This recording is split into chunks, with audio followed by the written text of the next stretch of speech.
All right, we're gonna do one more job today. So this is my sink, and it is draining slowly.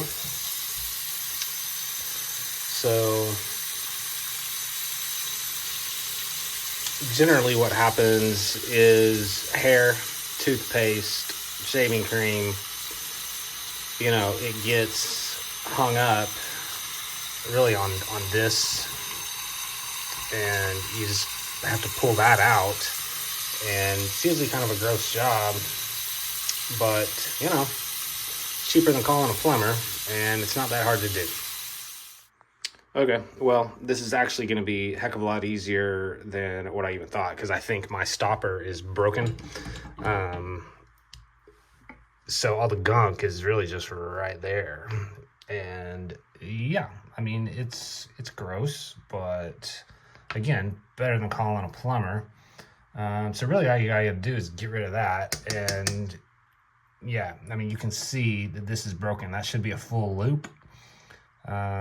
Just for reference, I will show you, if yours isn't broken, how you take it out and reinstall. Okay, I'm going to film putting the camera in the back of the sink and looking back towards me. So you see that bar that's going, it is supposed to connect to the handle where you do your stopper up and down.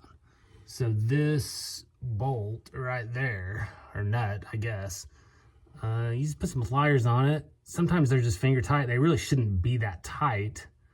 You undo it, pull that out.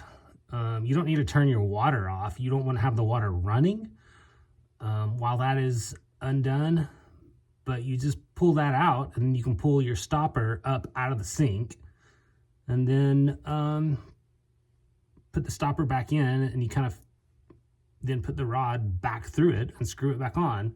Usually just a little bit more than finger tight, just so it doesn't leak. And that's really all there is to it, other than throwing away the gunk, which is the worst part.